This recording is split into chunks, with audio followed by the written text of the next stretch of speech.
Hi guys, welcome back to my channel. So today we're going to be doing an all matte makeup look because I'm obsessed with matte makeup at the moment and I feel like everyone else is too. So I'm going to start with my Profilt'r Mattifying Primer from Fenty Beauty and then also using the Profilt'r Mattifying Foundation as well. You guys know I love this combination anyway. I've honestly been using it non-stop, even with like highlighter when I'm doing glowier looks. It keeps even us oily girls matte all day and it's super long lasting, so I literally am obsessed with this combination. And it's just such like a nice finish. It's like not too matte to the point where it's drying.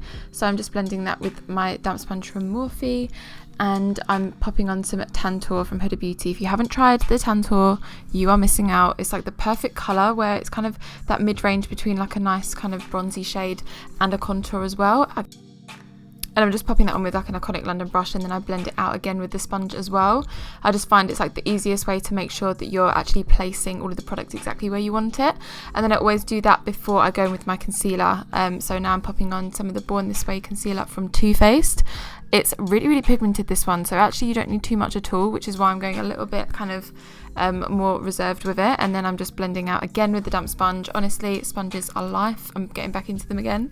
Just kind of blends it out so quickly, and then it soaks up any excess product if you do go a little bit too crazy by mistake, you know. And now the super important part of a matte makeup look is obviously setting everything with powder. Hello. And I mean, I do this anyway because I'm super oily, but I'm popping this loose setting powder from Anastasia Beverly Hills. It's in the shade Banana, but you go with whatever shade works for your skin tone. And I am baking.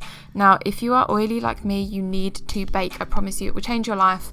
And baking with the damp sponge just does something. Honestly, it sets everything so well. And don't worry, by the end we won't be looking powdery at all.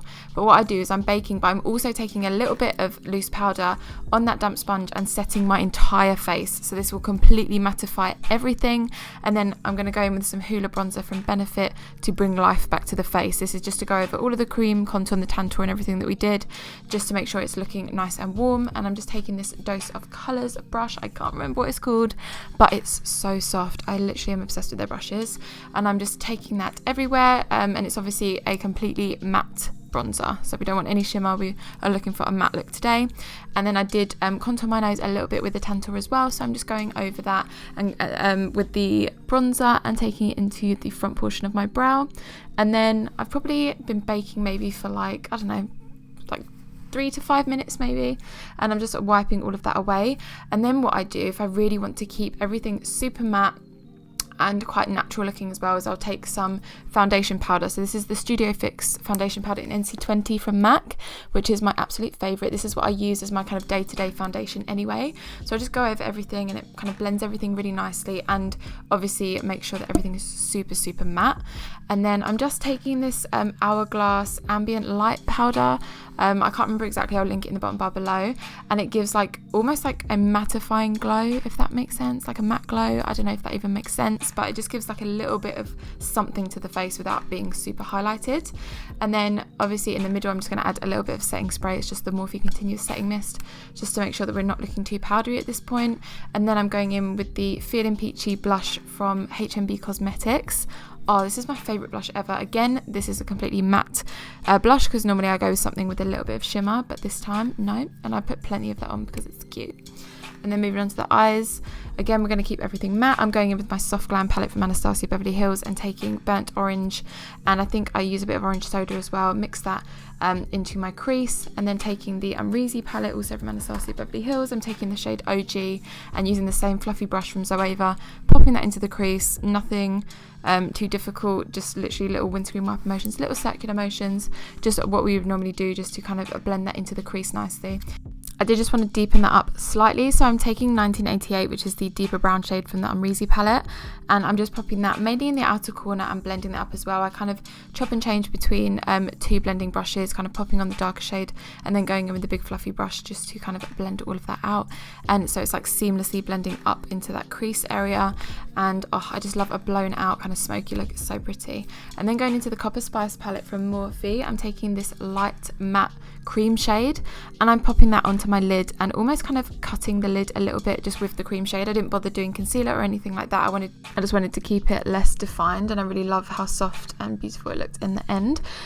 Then I'm taking the Bobbi Brown cream eyeshadow in, I think it's the shade Bark, which is like a darker brown shade, and I'm just popping that in my waterline just to give a little bit of something extra, you know. And then I'm taking a mix of 1988 and OG from that Reezy palette with a little pencil brush and blending that right up close to the lash line. I just wanted to make this just a little bit deeper than what we've got going on the lid, and I really love how it turned out. And then taking the orange soda and burnt orange shades from the Soft Glam palette on a little fluffy brush. I'm blending that out quite far underneath my lower lash line as well. Just looked cute and smoky. Then I'm taking the KL19 lashes from Kate London Lashes, which are just so beautiful. They really remind me of Lily Lashes, but so much more affordable. They're unreal. And then lining my lips with my ultimate favourite nude lip liner, which is Sweet Tea from Morphe. And I use that to kind of shade in the outer portion of the lip. It just creates a more pouty effect once you put the lipstick on in a minute. And I do also use another liner, which is just a bit of a deeper brown, and I go right around the outside just to give that kind of more defined look. And then I'm going to take a lipstick from KKW Beauty. I'm literally obsessed with these nude lipsticks at the moment. Like, their formula is amazing. It's really comfortable but super matte. And this is the 90s Moment, which is more of a kind of brownie nude. So beautiful. And to set everything in place and ensure that we don't look too powdery, I'm just taking more of that Morphe setting spray, and then we're done. I hope that you guys enjoyed this quick all matte tutorial. I'm just showing you a few little tips and tricks on how to keep your makeup looking super matte. I'm really loving these looks at the moment. It's like a super nice soft glam look. If you did like it, please make sure to hit that like button and subscribe if you haven't already. And apart from that, I will see you guys in the next one. Bye.